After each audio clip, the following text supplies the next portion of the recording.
Yeah, so I just want to start off and ask you, as someone that's grown up in a hockey family, through your dad's career, through your own playing career, and ultimately now you're coaching and general manager with the Kitchener Rangers. I'm curious, were you aware of the risk of concussions, and how kind of has your perception of it changed since now? I don't think anyone's really fully aware once you start playing when you're young.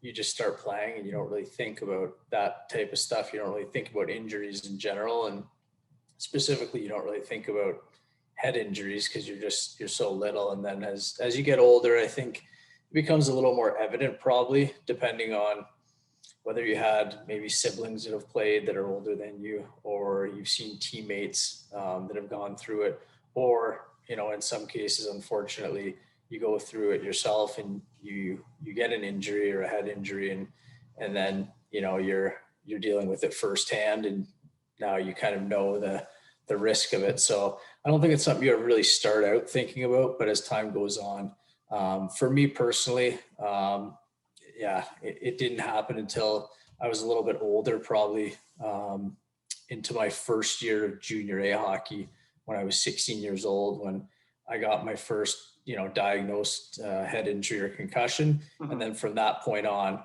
obviously I've had a couple more since then. And my brother, also what he went through, it became something that myself and my family was very aware of once we got older. Yeah, that was my next question. Was following up was, that you've been through such a personal experience with your brother. Even from my own perspective, I've been through concussions, and my younger brother fractured his skull when he was 12 years old. So I'm kind of in the same position as you, as I was the older brother, kind of see this whole dynamic play out. So I'm just curious how that was for you and your family. Yeah, it was definitely eye opening. I think you never know that type of stuff exists, and you kind of just think even if it does, you're going to be out for a week or 2 weeks, and then you're going to be fine again. And for myself personally, the first head injury I had was much longer than a week. It was probably closer to 2, 3 months recovery.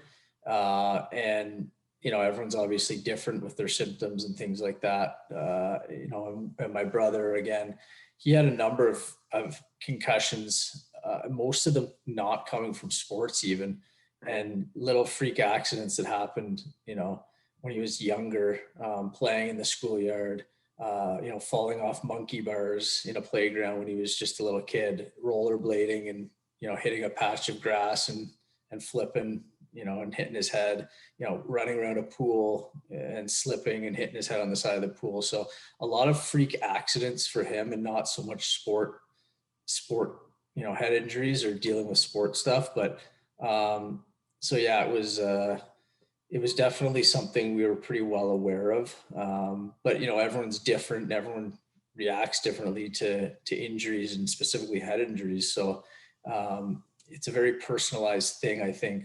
Once that does happen to you or someone close to you, and you get to see what they're going through, or you go through it yourself, and you start to realize that how serious it can be, and some of the symptoms, and how long it can take for your brain to heal. And that's can sometimes be a little bit frightening, when you go through that and realize, this isn't just a 1 week, 2 week thing, and I'm back and ready to live my life and go play hockey or sports again. So that was kind of our perspective of it growing up. Yeah, no, it's you hit the nail on the head. It's certainly something that unless you've been through it, it's really shocking once you do go through it. And as well, the fact that you talked about that you can get a concussion pretty much anywhere, and that's really why we kind of wanted to have this platform to tell the story, so we can reach other athletes that might not be aware of the fact that you can get a concussion just at any point. Yeah, exactly. It doesn't have to be sports. And the weirdest part, I've learned, unfortunately, I've learned a lot more about head injury and concussions than I've probably wanted to, due to the fact I've had a few myself, and my brother's been through it. So you start to realize that, like, it doesn't need to be, an open ice hit where a guy just, takes your head off, and it, makes the big noise and it looks big from the crowd. Mhm. Like, there can be really, on or off the ice, or playing field, there can be very small little bumps or, even turning your head, you get a little bit of whiplash, and everyone reacts differently. And it's such a weird thing. You can get rocked and you're good to go. The next shift, you feel nothing at all. And then just that little bump from behind, and you kind of knock your head on the boards, or you're, playing at home, and, you hit your head on a wall or something like that. And the littlest freak things can sometimes be just as bad. And it's like, you don't think about that at the time. You're just like, oh, I just bumped my head, or I knocked my head. And 2, 3, 4, or 5 days later, you still got a headache, or you're feeling dizzy, or you're not feeling yourself. And next thing you know, it's been a couple of weeks, and it's like, holy crap, like this, how did this happen from such a small or what you think is a small minor thing at the time? And next thing you know, you're not feeling yourself, and that can happen too. Yeah, it's why it's such a unique injury. People, the problem is people treat it as such a template, like other injuries, that they're just going to get better with a certain amount of time, and that's really not the case.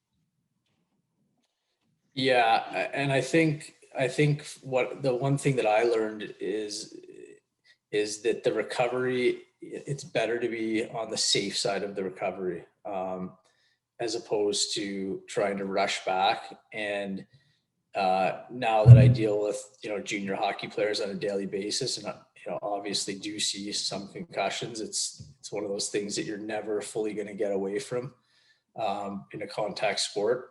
That's what we always tell our guys, and what I always make clear to our players: if there is any head injury or concussion injury, that take longer than you need, because guys really run into problems with, at least I found, guys run into problems with the post-concussion syndrome and the length of it.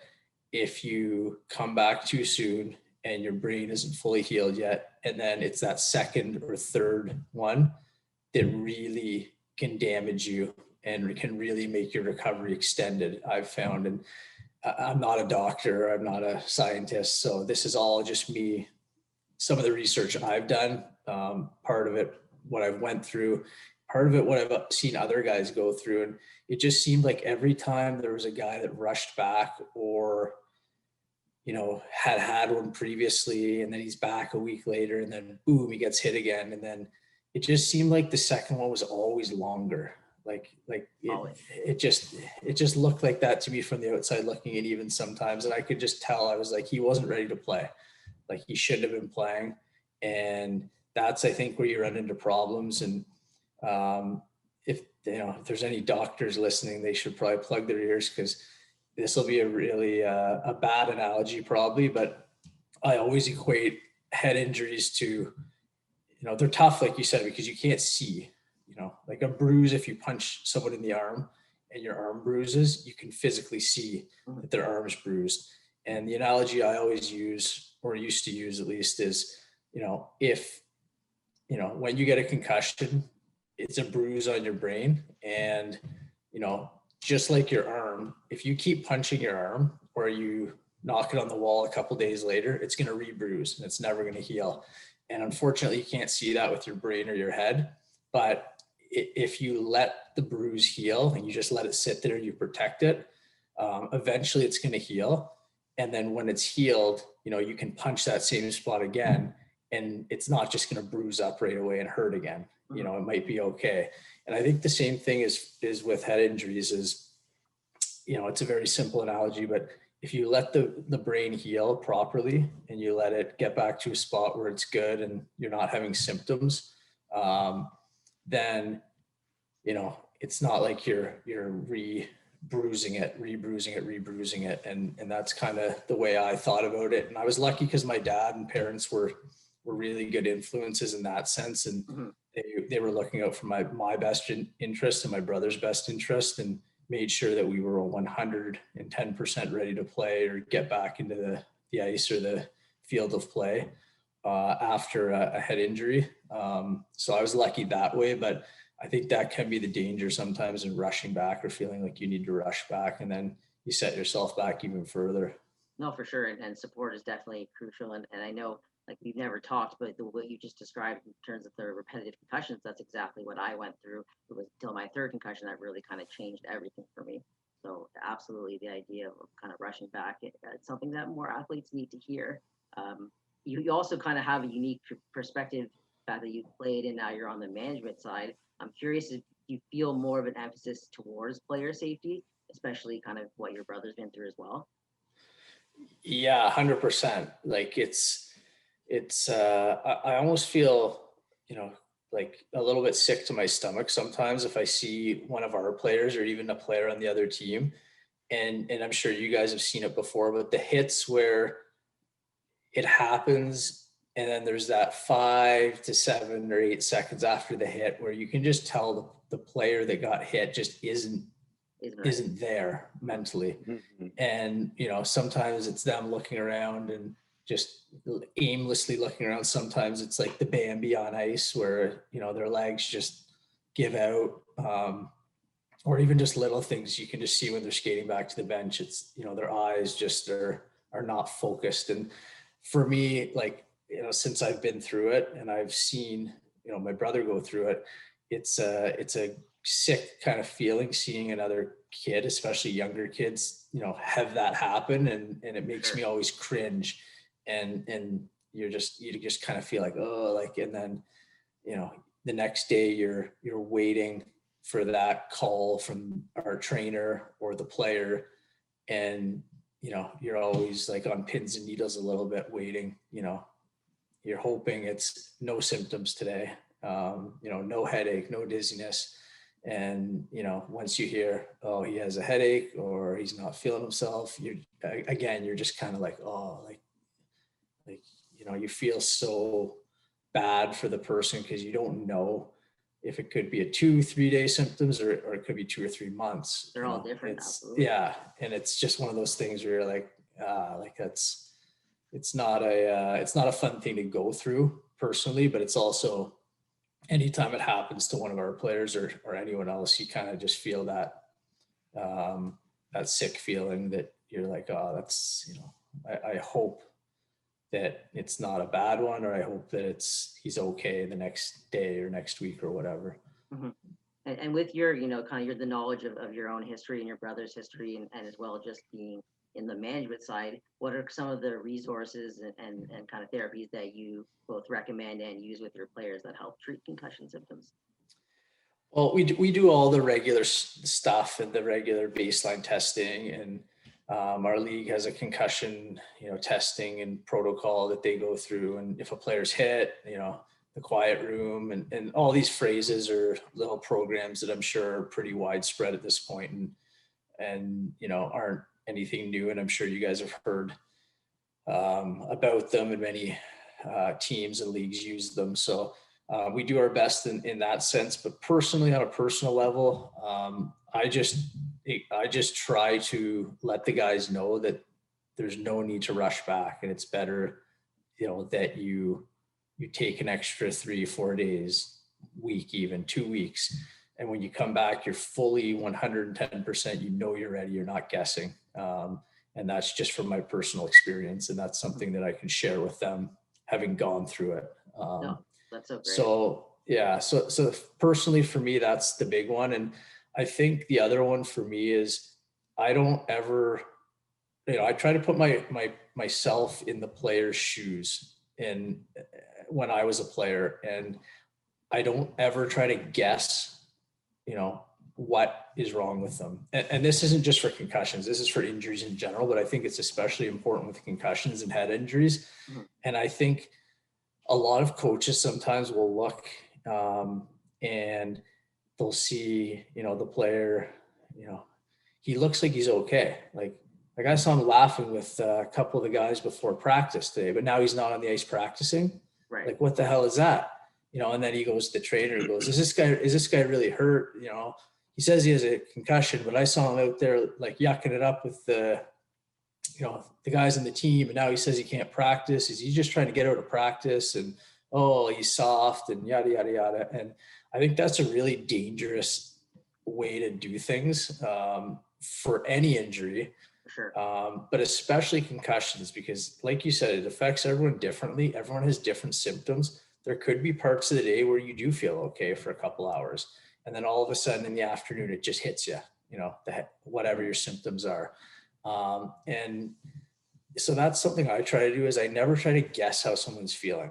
Like people know how they're feeling, and I try to give everyone the benefit of the doubt. And if a player or kid says that he has symptoms, then you have to trust that he has symptoms.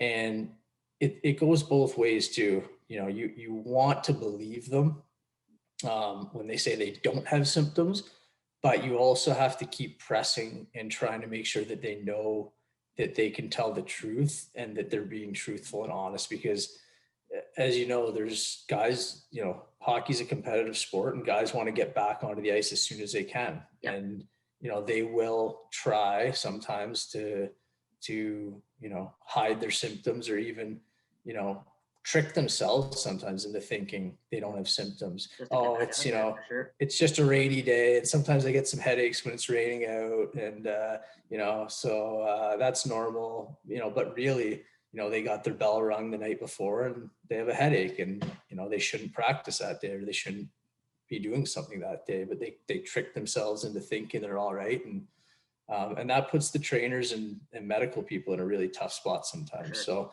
So those are the things for me. And personally, on a personal level, it actually happened to me once, and it made me really angry. Is I got a concussion playing once, and a coach kind of questioned, like, are you really hurt? Because he saw me. I think I was reading something, on the bus going to the game that I wasn't playing in. Right. And his comment was something along the lines of, like, I thought you had a concussion. Like why are you reading if your head's so sore, or you're not feeling well, or something like that. So, that kind of, like, that made me angry. And sure, deep absolutely. down, I was like, you know what, like, I hope I never do something like that to someone. So I learned from that. And that's kind of how we or myself try to treat our players, and make sure they're doing the right things. No, I appreciate that point of view. That's really great. Kind of on that similar topic, you brought up the idea of, like, the old school mentality and coaches kind of questioning players. I'm curious what your opinion on hockey culture is with concussions, and does it kind of create a stigma around it? I think it's definitely gotten better. That's for sure. And I think, podcasts like this obviously help, but I think there's lots of awareness now. Even flashback probably 10, 15 years ago. I don't know if I could say the exact same thing, but I think there's just been so much awareness now, and so much more science and, proof and evidence and things, that not just in hockey, but football is obviously a hot button sport right now with CTE, and some of the doctors that have uncovered those findings. And I'm not sure if you've read the book League of Denial. I haven't read it yet, but it's on my list.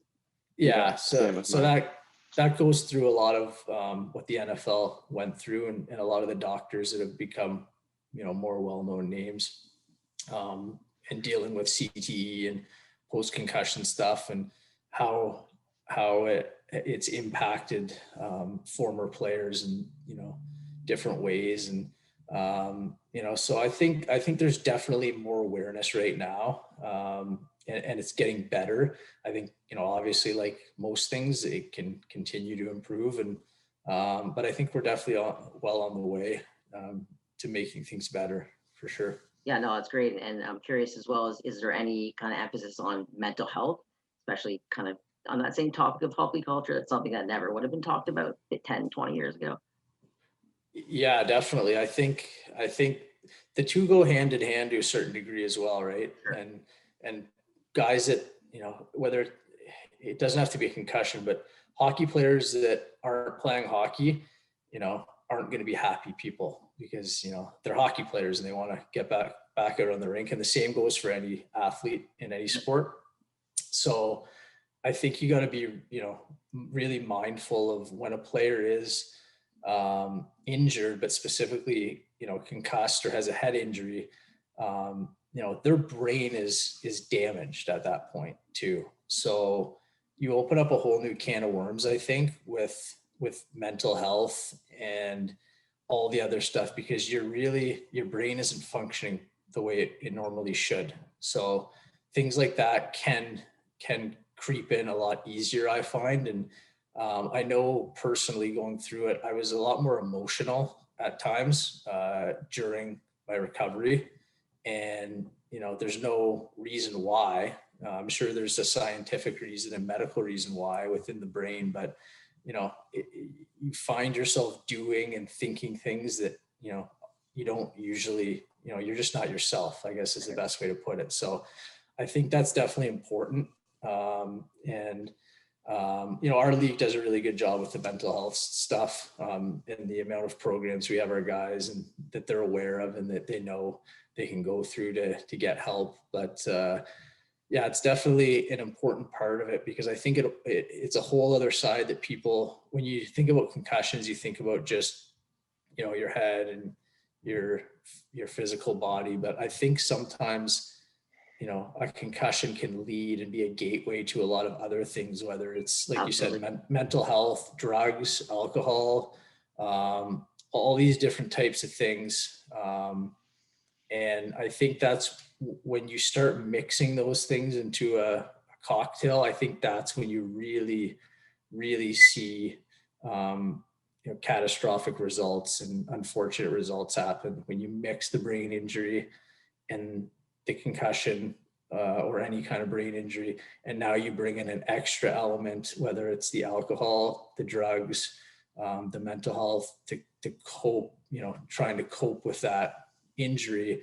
And it's just a recipe for disaster. And we've seen it many, many times, unfortunately, with not only in hockey, but, I use hockey as the example because that's the sport I'm involved in, but you've seen it with many players that have had brain injuries or after the fact, and you find out, there's drugs, alcohol involved, and some of them, are no longer with us anymore. So I think it's definitely a really important point to not just treat the concussion in the brain, but I think you also need to look at treating the person, and Absolutely. socially and mentally as well. Yeah, and it's tough because the people that are usually going through that stuff are, they don't have a voice, or they don't feel like they can even talk about it. Hockey players are supposed to be tough, macho people, but oftentimes they're the ones that might be going through the things that they need to talk with someone else about. So that's why it can be really tricky with concussions. Yeah, for sure. And yeah, when you're not playing on the team and you're not on the ice, sometimes the reaction is that, you don't feel welcome, in the dressing room or Hmm. around the room, and you kind of shuffle off to the side and everything kind of runs on its own, but you're kind of on the outskirts at that point. So I think, yeah, like you said, that's important that, we're providing the outlets for guys, if they need them. Yeah, and one thing we've kind of talked about with a few different guests is the idea that athletes, once they retire, they kind of face this identity crisis, like who I am, what am I going to do? So I'm just curious, what kind of recommendations do you have for someone that's struggling with that same sentiment, that is looking to find some purpose in their life? Yeah, that's an interesting question. I actually got asked that on a different podcast recently too, and it's one of those things where whatever sport it is, but hockey, it's most people that play hockey have played hockey since they're 4 or 5 years old, and they've always identified themselves as a hockey player. Yep. And for 20, 30 years, whatever it is, until you decide that you're not going to play anymore. So when you look yourself in the mirror and you've stopped playing hockey and you can't identify as a hockey player anymore, sometimes you look in the mirror and you go, what am I? Sure. What is my identity? And that could be really difficult for someone to go 20 or 30 years having an identity, and all of a sudden, boom, now it's gone. And you know, the longer you play, I think obviously the harder it is to climb out of that kind of identity crisis. Sure. So for myself personally, I was 25 when I stopped playing, and so it wasn't like I played till I was 40 years old and played in the Right. NHL or anything. But it's hard, no matter who you are, to make that decision. And looking back on it personally, I'm glad I made that decision at that time, but it's such a difficult decision to make, and it takes a lot of courage to kind of, decide that you're going to hang your skates up with no real, idea of what's next. So it's tough. And for me, I had a good support system with my family and people around me, but not everyone has that either. So it can be very difficult for sure. So there's no real perfect way to navigate it, but I know a lot of guys try to stay involved in the sport that they're in, and a lot of guys try to stay involved in hockey afterwards as an outlet to still be involved in the game. And for me, that's something I was really fortunate I was able to do as I transitioned pretty quickly into coaching. And there wasn't too much of a gap there for me to think about things and go through that identity crisis. I was kind of back on the horse pretty quickly, and I'm pretty thankful for that. No, that's good. And I think that's for my own sake. I never played any higher than house league hockey, but hanging up was very hard, and it's about finding a passion within the sport. And one of the things that I got into really was reading hockey books. I told this story when I spoke to Ben, but how I kind of figured out about his story was reading it through your dad's book. So I'm just curious, as being his assistant coach at the time, what was it like to see Ben come back through all he's been through and kind of just have such a great outlook on life that he has right now? Yeah, well, first of all, Ben's a guy I've gotten to know and have a lot of respect for as a person. He's an A-plus person, and he's got a lot of different ventures on the go and different things that he does to help people and raise awareness. And sometimes, people that do that stuff are just doing it kind of for the notoriety and to be in the spotlight. And Right. that couldn't be any more false for a guy like Ben. And he does it for all the right reasons. He's passionate about it. And he's overall just a great person and a super smart guy. So I was really fortunate. I only coached Ben for 1 year. So For his last year, right? it was his last year. Yeah. So I had heard, obviously previously it was a big story what happened to Ben. I had heard about it and knew about it, but I wasn't actually present for when the hit took place, and then his recovery, and then his first game back.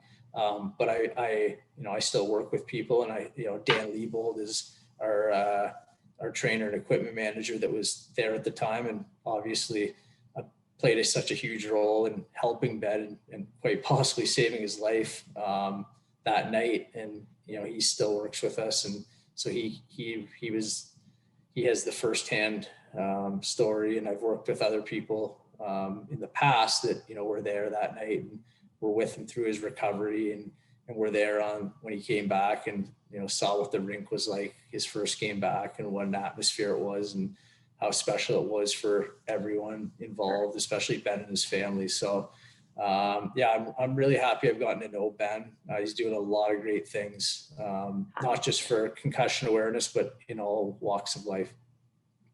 Yeah, no, he's doing just so many good things, and he's going to be our first guest, and we're just so excited to get his out. And it's really great that you were able to kind of connect with him. I'm curious as well on the topic of family and support, how much of your dad's career has been an influence on what you're doing today. Yeah, definitely a lot of it has. We grew up in a house that was very hockey oriented. He took me to a lot of different events when I was just a little kid. I saw your tweets about the World Juniors. That was amazing. Yeah. So that's a good example. I've been to 8 or 9 World Juniors. Wow. And, Memorial Cups and Stanley Cup final games and all these different events that he allowed me to tag along.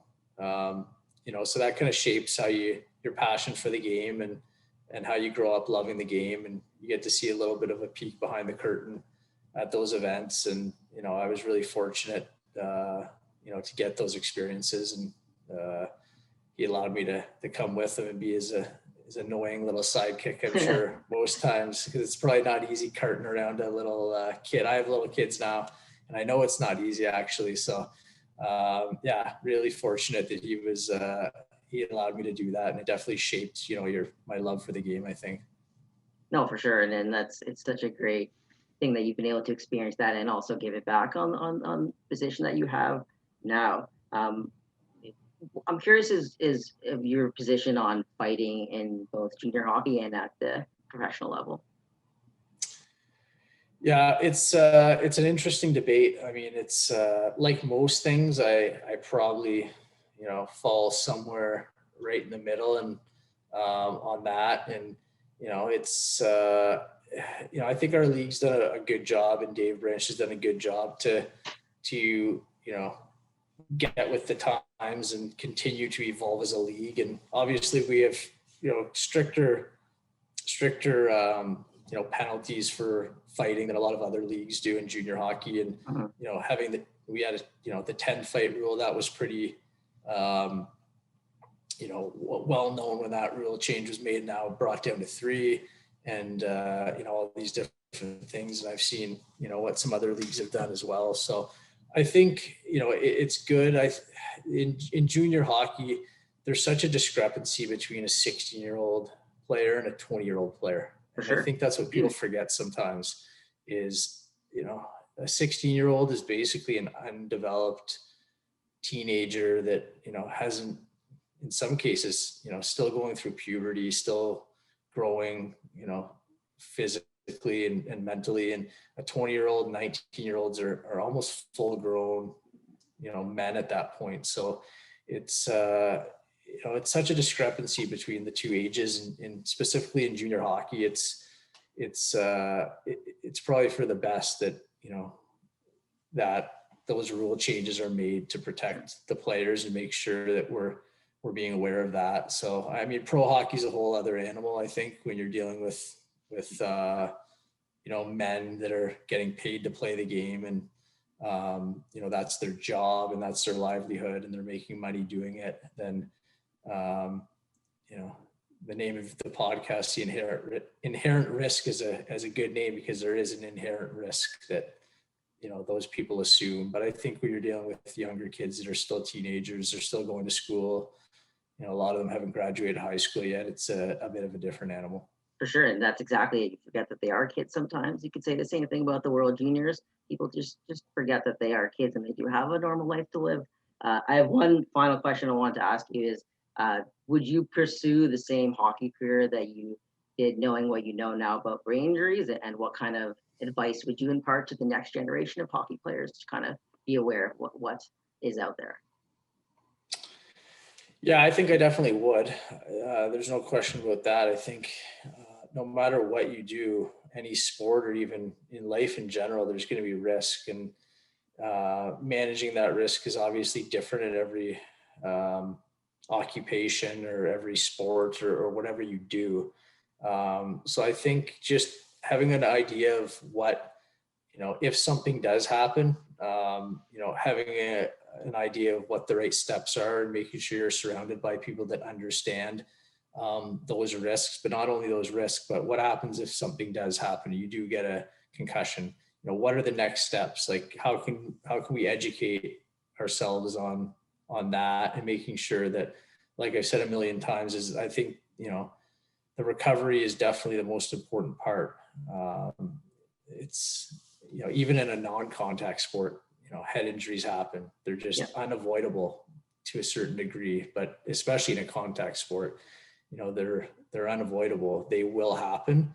But making sure that it's the recovery and the process of the recovery that's focused on the most, and making sure that it doesn't, snowball into something worse, or,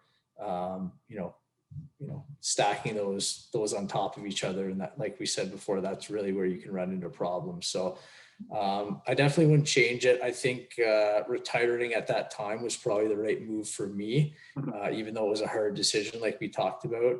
At that point, it wasn't the specific reason why I retired, but it was part of it for sure. I wanted to make sure that, 10, 15, 25 years down the road that, I wasn't having symptoms. I wasn't, I was able to play with my kids without getting headaches. I was able to have a job and make sure I could do it to the best of my ability. So I think, that could be a tribute to my parents, probably, especially my dad, for giving me you know, really having those hard conversations about, you know, how does your future look if, you know, you get another one or you get a couple more.